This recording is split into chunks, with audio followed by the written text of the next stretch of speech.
Deputy Attorney General and is an old colleague from what seems like 9 lifetimes ago, the original White House in Crisis program on this network. Bruce, great to talk to you again, sir. Thank you for inviting me.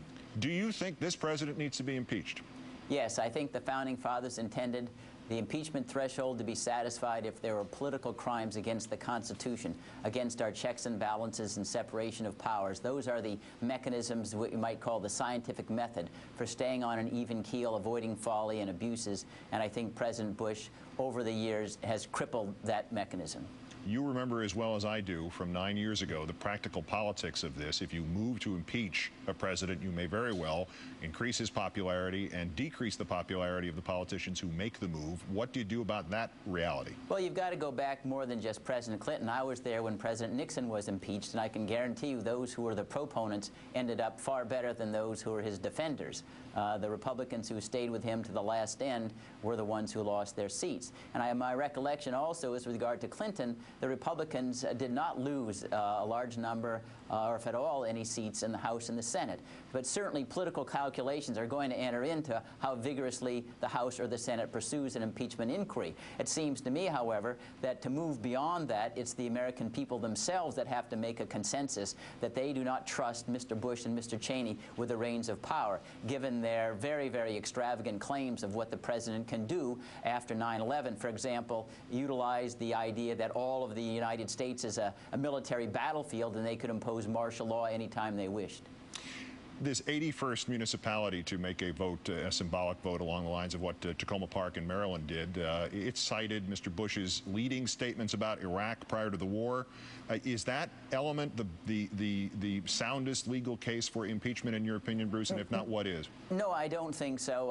I don't think that a misleading statement by itself would necessarily show that level of contempt for the Constitution. I mean, Lyndon Johnson made misstatements about attacks by North Vietnamese boat to get the Gulf of Tonkin resolution, but the strongest case are his claim that he can surveil Americans, intercept their emails in violation of the Foreign Intelligence Surveillance Act, that he can run secret government. For example, your program earlier, Keith, in a rather understated way indicated that we don't know of secret programs that haven't leaked to the New York Times yet that are spying on Americans. And it may well be, as the Church Committee discovered 10, 20 years afterwards, that there's been massive misuse of intelligence. Also, his claim that he can identify any American citizen as an enemy combatant, detain them indefinitely in Guantanamo Bay without access to lawyers, utilizing secret evidence to detain them. Those are the kinds of egregious violations of due process and notions of judicial review and checks that justify the conclusion that these are political crimes against the Constitution itself.